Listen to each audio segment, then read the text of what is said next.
ठीक है, पोटेंशियोमीटर का जो तीसरा यूज़ होता था क्या था, to determine the internal resistance of cell. उसके लिए हम क्या करते हैं कि सबसे पहले तो ये पोटेंशियोमीटर सेटअप है, इसके साथ हमने क्या किया, एक सेल जोड़ा जिसका ईएमएफ अब मुझे पता है और इसका इंटरनल रेजिस्टेंस हमें फाइंड आउट करना है। ठीक है, तो एक ये सेटअप हुआ, इसके साथ हमने क्या किया, एक नॉन रेजिस्टेंस जोड़ा विद द हेल्प ऑफ की। और अभी क्या किया है कि के की को हमने ओपन रखा है, मतलब ये वाला सेगमेंट है ही नहीं, तो सिर्फ जो भी सेगमेंट है वो बस इतना है। जोकी को तब तक सरकाते चले गए जब तक इसके अंदर करंट ज़ीरो आया। तो जो नल पॉइंट आया जब मैंने की के, जो ये के था इसको मैंने ओपन रखा, की को मैंने ओपन रखा, तो इस टाइम पे इसका जो नल पॉइंट आया वो x1 आया। तो यहाँ से लेकर यहाँ तक की लेंथ x1 है। तो देखो इसमें तो सिंपल है कि ये वाला रेजिस्टेंस है ही नहीं, तो potential across A B wire V A B V है। ईएमएफ ई यूज़ किया है, इसके अंदर करंट ज़ीरो गया, इसका बैलेंसिंग लेंथ है x1, और ये जो वायर है ए बी वायर इसका रेजिस्टेंस r है और इसकी लेंथ l है। तो हम ऐसा लिख सकते हैं कि ई, जो भी ये ई है वो कितना लिखा, वी ए बी का मतलब V divide by L into x1। तो एक इक्वेशन तो ये आ गया फर्स्ट। सेकंड के लिए क्या किया हमने, के की को हमने क्लोज़ कर दिया, तो हमने ये वाला की क्लोज़ कर दिया। तो उस टाइम पे जो बैलेंसिंग लेंथ आया वो x2 आया, मतलब जब इसके अंदर करंट ज़ीरो गया तो ये। ठीक है, अब इसके अंदर क्या है, दो सर्किट बनते हैं, एक ये ऊपर वाला क्लोज सर्किट हो गया और एक ये नीचे वाला क्लोज सर्किट हो गया। इस वाले पार्ट में करंट ज़ीरो है और इस वाले पार्ट में भी करंट ज़ीरो है, मतलब ये सर्किट और ये वाला सर्किट इंडिपेंडेंट है। तो होगा क्या, ये क्लोज सर्किट होने की वजह से इसका जो रेजिस्टेंस आर था उसकी लेंथ एल थी, ये क्लोज सर्किट होने की वजह से इसके अंदर एक करंट ऐसे मूव करता है जिसको हमने क्या कहा, I1। ठीक है, और एक करंट इसमें मूव करेगा, इसको हमने क्या कहा, इसको हमने बोला ये जो करंट है वो है I2। तो सबसे पहले I2 करंट फाइंड आउट करते हैं।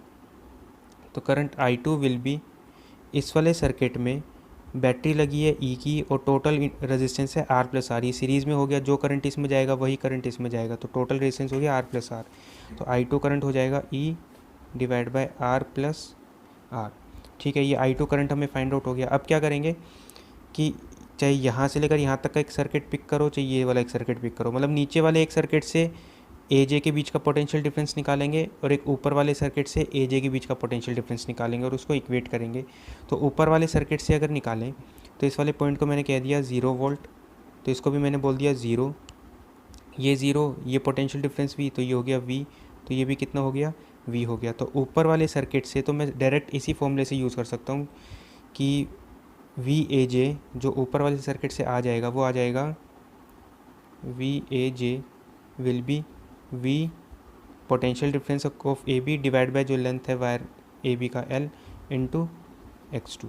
ठीक है, और नीचे वाले सर्किट से देखो पिक करके निकालना है। तो नीचे वाले सर्किट से हम कैसे कर सकते हैं, तो देखो अगर हम ये वाला सर्किट पिक करें, लेट से इस वाले पॉइंट को मैंने P बोल दिया, इस वाले पॉइंट को मैंने Q बोल दिया, तो पी क्यू का हम करते हैं। तो हमने पॉइंट P से स्टार्ट करके, ये सेल है, ये R हो गया, ये E हो गया और ये वाला पॉइंट Q हो गया, और इसमें जो करंट जा रहा है ये करंट I2 जा रहा है। तो हम क्या करते हैं, इसमें प्लस माइनस मार्क करते हैं। तो जब यहाँ से यहाँ जा रहे हैं तो ये जो सेल हो गया ये हो गया माइनस, ये प्लस, करंट ऐसे जा रहा है तो ये हो जाएगा प्लस और ये माइनस। हमने पाथ पिक किया P टू Q, तो VP, ठीक है, यहाँ से यहाँ गए तो प्लस E, फिर यहाँ से यहाँ गए तो minus I2 into R is equal to V Q. तो VP माइनस VQ ये आ जाएगा E minus I2 into are, I2 की वैल्यू होगी E by R plus R, तो VP माइनस VQ ये आ गया E minus ER divide by R plus R. This will give VP minus VQ। अगर E को हम कॉमन ले लें और जब इसको फैक्टर लेंगे तो R प्लस आर ऊपर जाएगा, तो उसमें से स्मॉल r से स्मॉल r कैंसिल हो जाएगा, तो ये बच जाएगा R divide by R plus small r। ठीक है, तो हमने क्या किया, A से लेकर J तक का पोटेंशियल डिफरेंस फाइंड किया V by L into x2, और हमने फाइंड किया VP से लेकर Q। अब इसमें करंट ज़ीरो गया तो यहाँ से लेकर यहाँ तक का पोटेंशियल डिफरेंस और यहाँ से लेकर यहाँ तक का पोटेंशियल डिफरेंस इक्वल है। तो हम इसको ऐसा लिख सकते हैं, V A J should be equal to जो यहाँ से लेकर यहाँ तक, चलो इसको जे प्राइम बोल देते हैं, ये जे प्राइम हो गया तो वी ए प्राइम हम लिख देते हैं। तो V A J prime is equal to V P minus V Q. तो हमने देखो इसको ऐसे लिखा, यहाँ से लेकर यहाँ तक का जो पोटेंशियल ड्रॉप है वो कितना आया, वो आया है v by L into X two is equal to V P minus V Q, ये आ जाएगा E R divide by R plus R. ठीक है, तो ये वाला इक्वेशन हमारा क्या हो गया, सेकंड इक्वेशन हो गया। अब क्या करते हैं, फर्स्ट इक्वेशन और सेकंड इक्वेशन को हम डिवाइड कर देते हैं। So equation 1 divide by equation 2। तो देखो इसमें क्या होगा कि अगर हम इसको इससे डिवाइड कर रहे हैं तो v बाई एल से v बाई एल कैंसिल हो जाएगा, तो यहाँ बचेगा x1 बाई x2, और यहाँ क्या बच जाएगा, इससे e से e कट जाएगा तो ये r प्लस आर ऊपर आएगा, तो r plus R divide by R. तो हम इसको ऐसे भी लिख सकते हैं कि x1 by x2 is equal to 1 plus R by R. 1 को इधर ले जाएंगे तो और r से इसको मल्टीप्लाई कर देंगे, तो हमारे पास जो फॉर्मूला आएगा वो फॉर्मूला आ जाएगा r will be capital R x1 by x2 minus 1।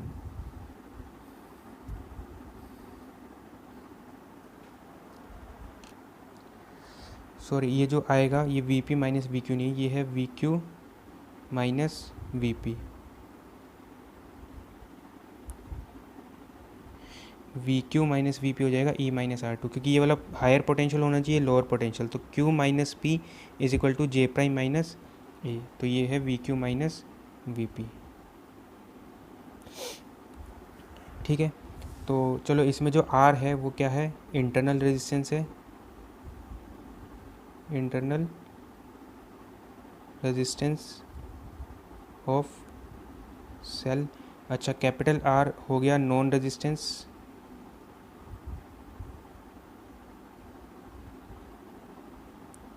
और जो x1 हो गया, x1 है बैलेंसिंग लेंथ व्हेन की इज़ ओपन। जब की ओपन थी तो वो बैलेंसिंग लेंथ हो गया, और x2 हो गया बैलेंसिंग लेंथ व्हेन की इज़ क्लोज्ड।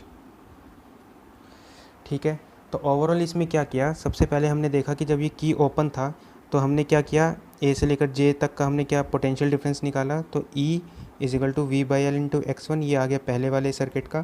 फिर हमने की को क्लोज कर दिया, तो ए से लेकर जे प्राइम के बीच के एक तो ये सर्किट सोल्व करके हमने पोटेंशियल डिफरेंस लिखा, और एक बार ये वाला सर्किट सोल्व करके पोटेंशियल डिफरेंस लिखा। तो ए वाला पॉइंट ही पी हो गया, क्योंकि यहाँ पे करंट जीरो जा रहा है, रेजिस्टेंस भी नहीं है, तो यहाँ से लेकर ये वाला ए और पी पॉइंट इक्वल पोटेंशियल का है, और जे प्राइम और क्यू इक्वल पोटेंशियल का है। तो वी ए से लेकर जे का पोटेंशियल डिफरेंस और पी से लेकर क्यू का पोटेंशियल डिफरेंस इक्वल होना चाहिए।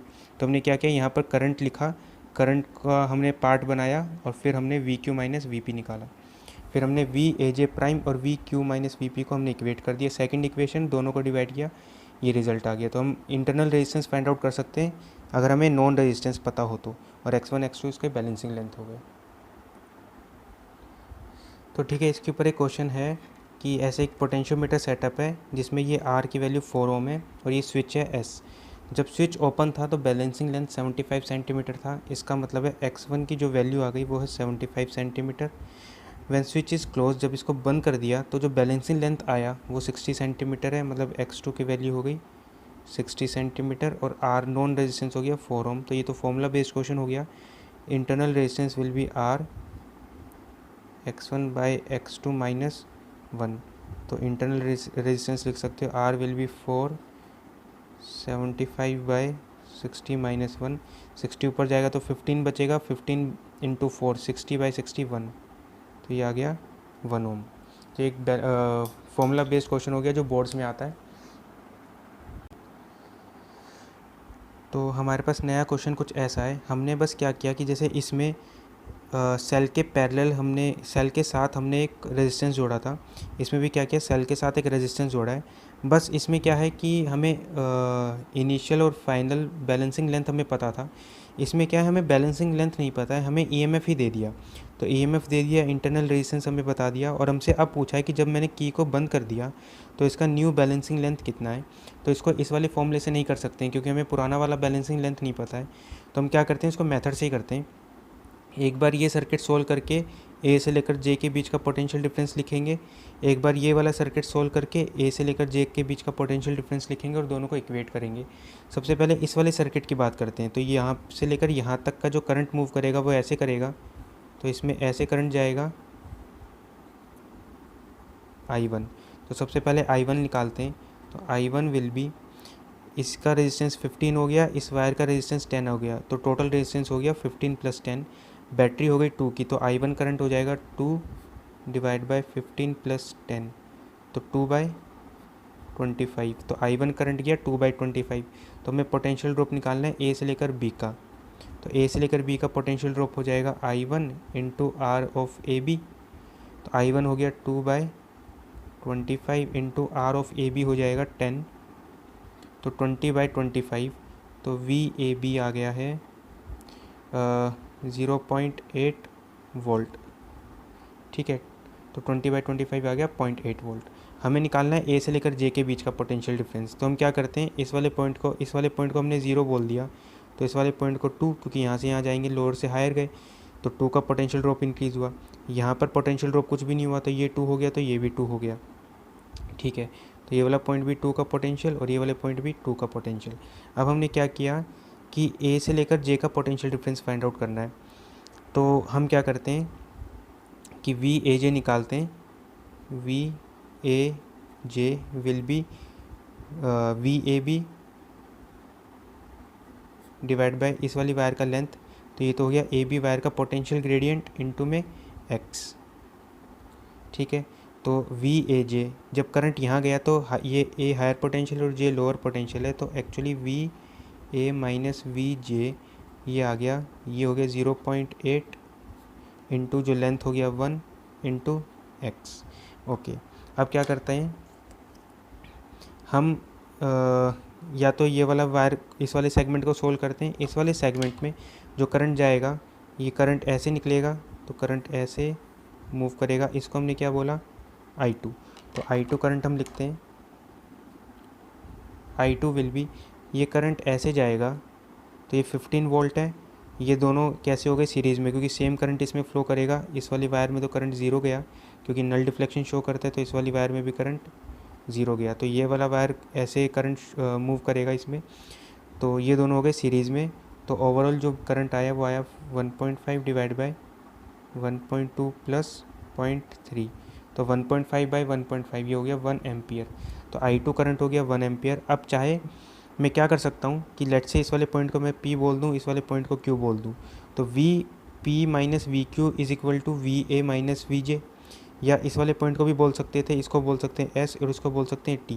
तो VST = VPQ = VAJ। तो दोनों में से, इन दोनों में से कोई भी एक सेगमेंट पिक कर सकते हो। जैसे मैं ये वाला सेगमेंट पिक कर रहा हूँ, तो VP - VQ ये आ जाएगा करंट I2 इंटू जो भी ये रेजिस्टेंस है इंटू 0.3। तो VP - VQ will be, I2 हो गया 1 इंटू 0.3। ठीक है, अभी मैं क्या बोल सकता हूँ कि VP - VQ = VA - VJ। ठीक है, इन दो पॉइंट के बीच का पोटेंशियल ड्रॉप इन दो पॉइंट के बीच का पोटेंशियल ड्रॉप इन दो पॉइंट के बीच का पोटेंशियल ड्रॉप। तो आप कोई भी या तो AJ और ST पिक कर सकते हो या फिर AJ और PQ पिक कर सकते हो। तो VP - VQ हो गया 0.3 इंटू 1, VA - VJ हो गया 0.8 डिवाइड बाय 1 इंटू X। तो X की वैल्यू आ गई 0.3 divide by 0.8, this means X आ गया 0.375 मीटर। तो इस वाले क्वेश्चन को ऐसे सोल्व नहीं कर सकते थे क्योंकि हमें एक बैलेंसिंग लेंथ नहीं पता है, दूसरा बैलेंसिंग लेंथ हम निकाल ही नहीं सकते। तो हमें क्या करना होगा, मेथड से सोल्व करना होगा। इसमें देखो हमने VP - VQ इसलिए किया क्योंकि P हायर पोटेंशियल है और Q लोअर पोटेंशियल। ऐसे ही इसमें A और J में भी करंट ए से जे की तरफ जा रहे हैं तो ए हायर पोटेंशियल है, ये लोअर पोटेंशियल, तो V A minus V J is equal to V P minus V Q. इसमें हमने क्या किया कि एक सेल के साथ हमने दूसरा सेल जोड़ दिया। अब तक हम क्या कर रहे थे, एक सेल के साथ एक रेजिस्टेंस जोड़ रहे थे, तो उससे हम इंटरनल रेजिस्टेंस फाइंड आउट कर लेते थे, या फिर एक्स की वैल्यू हम फाइंड आउट कर लेते थे, बैलेंसिंग लेंथ हम निकाल लेते थे। अब क्या किया हमने, इस वाले पोटेंशियोमीटर के साथ हम सर्किट कैसा भी जोड़ सकते हैं, कि एक सेल के साथ सेल जोड़ सकते हो, सिंपल सेल जोड़ सकते हो, सिंपल रेजिस्टेंस जोड़ सकते हो। तो हमने इस वाले केस में क्या किया, सेल के साथ सेल जोड़ा है। अब मुझे एक्स की वैल्यू फाइंड आउट करनी है। अगेन काम वही है कि गैल्वेनोमीटर करंट शो कर रहा है ज़ीरो, तो इस वाले वायर से ज़ीरो करंट जा रहा है और इस वाले वायर से भी ज़ीरो करंट जा रहा है। ऊपर वाला सर्किट और नीचे वाला सर्किट एक दूसरे के साथ इंडिपेंडेंट है। तो सबसे पहले क्या करते हैं, इस सर्किट को सोल्व करते हैं। तो यहाँ पे करंट ऐसे मूव करेगा, ये करंट जो है वो I1 करंट जा रहा है, तो सबसे पहले I1 लिखते हैं। ए बी वायर का रेजिस्टेंस है 4, तो इस वाले करंट के लिए टोटल रेजिस्टेंस हो जाएगा 6 + 4 10, बैटरी हो जाएगी 20। तो जो I1 करंट आएगा वो आएगा 20/6 + 4, तो ये आ गया 2 एम्पियर। तो हमें क्या है, बी से लेकर ए के बीच का पोटेंशियल ड्रॉप हमें पता चल जाएगा। तो इसको मैंने बोल दिया 0 वोल्ट, तो इसको भी मैंने 0, ये भी 0 और ये भी 0, ठीक है। अच्छा, तो इसको लिखते हैं कि जब करंट बी से ए गया तो ये हायर पोटेंशियल होना चाहिए, तो हम लिखते हैं वी ए जे, या ऐसे लिख सकते हैं वी, पहले लिख लेते हैं ए बी के अक्रॉस पोटेंशियल ड्रॉप, तो वी ए बी हम लिखते हैं। ये कितना लिखेंगे, current I1 into R A B, तो ये हो जाएगा I1 हो गया 2 और रेजिस्टेंस हो गया 4, तो ये हो जाएगा 8 ओम। इसका मतलब है ए और बी से बीच का पोटेंशियल ड्रॉप 8 ओम हो गया, तो इसको हम बोल सकते हैं 8 वोल्ट, कि यहाँ से यहाँ तक का पोटेंशियल ड्रॉप हो गया, सॉरी 8 वोल्ट, तो यहाँ से लेकर यहाँ तक का पोटेंशियल ड्रॉप हो गया 8 वोल्ट, तो इसको मैंने बोल दिया 8। तो ये हायर पोटेंशियल लोअर पोटेंशियल, ऐसे ये जे हायर पोटेंशियल होने चाहिए कंपेयर टू ए, तो हमने लिखा V J minus V A. ये हम कैसे लिखेंगे, V A B divide by length into X. तो हमने इसका क्या लिखा है, इसको हमने लिखा है, इसका मतलब है V J minus V A is equal to V A B हो गया 8, लेंथ हो गया 10 और ये हो गया x। तो एक इक्वेशन तो ये बन गई। सेकंड इक्वेशन बनाते हैं।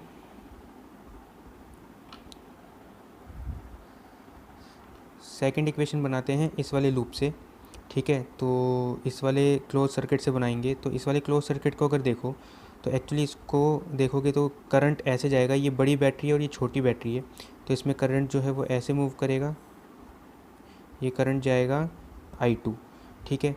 जो करंट ऐसे जाके ऐसे मूव करेगा, तो ये दोनों बैटरीज सीरीज़ में हैं और ये दोनों रेजिस्टेंस भी सीरीज़ में। ओवरऑल ये बैटरी और ये बैटरी अपोजिट कनेक्ट है, इसको इस वाली बैटरी को ऐसे शिफ्ट करो फिर ऐसे शिफ्ट करो, तो दोनों बैटरीज एकदम अपोजिट कनेक्ट में नज़र आएगी। तो हम बोल सकते हैं कि जो इसका इफेक्टिव रेजिस्टेंस, जो इफेक्टिव EMF है वो हो जाएगा 8 - 2 6, और जो रेजिस्टेंस हो जाएगा 2 + 4 8। तो I2 हम लिख सकते हैं I2 8 - 2। ये दोनों बैटरीज़ को अगर आप इस वाली बैटरी को ऐसे शिफ्ट करके यहाँ बना के यहाँ बनाएंगे तो ये दोनों बैटरीज एकदम अपोजिट नज़र आएंगी। तो ये हो जाएगा 8 - 2 डिवाइड बाय, ये दोनों रेजिस्टेंस ऐड होंगे क्योंकि जो करंट इसमें जाएगा वही करंट इसमें जाएगा, तो हो जाएगा 2 + 4, तो 6/6, ये हो गया 1 एम्पियर। अब देखो हमें क्या करना है, V J minus V A should be equal to, अब या तो ये दो पॉइंट पिक कर सकते हैं, इसको मैं क्यू बोल देता हूँ, इसको मैं पी बोल देता हूँ, या तो मैं ऐसे लिख सकता हूँ V Q minus V P is equal to, या फिर इसको ऐसे लिख सकते हैं, ये टी मान लो और ये एस मान लो, V T minus V S, कोई भी एक पॉइंट आप पिक कर सकते हो, या तो ये पिक कर लो या फिर ये पिक कर लो। जैसे इसमें अगर हम ये वाला पिक करें तो मैंने क्या किया कि ये पॉइंट हो गया पी और ये वाला पॉइंट हो गया क्यू। करंट इसमें ऐसे जा रहा है 1 एम्पियर, तो ये हो जाएगा प्लस और ये हो जाएगा minus.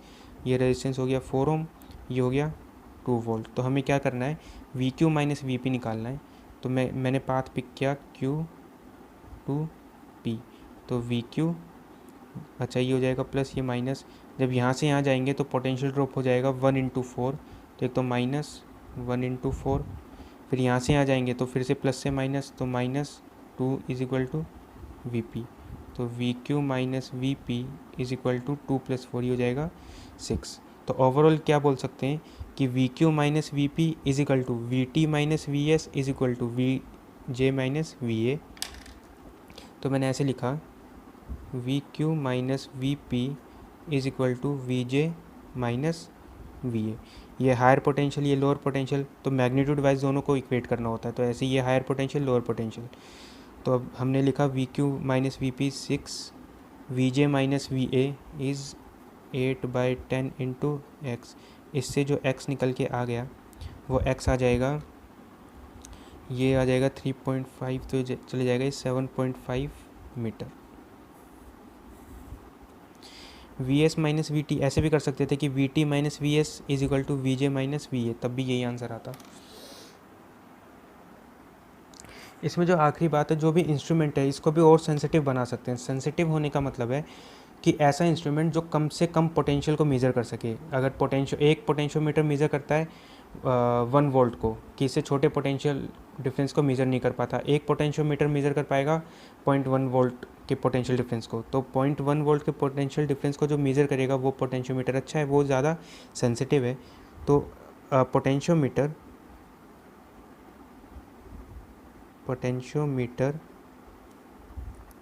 is said to be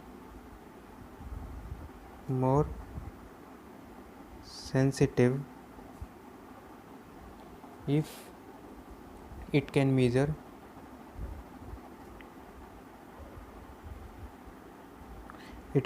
small values of potential difference।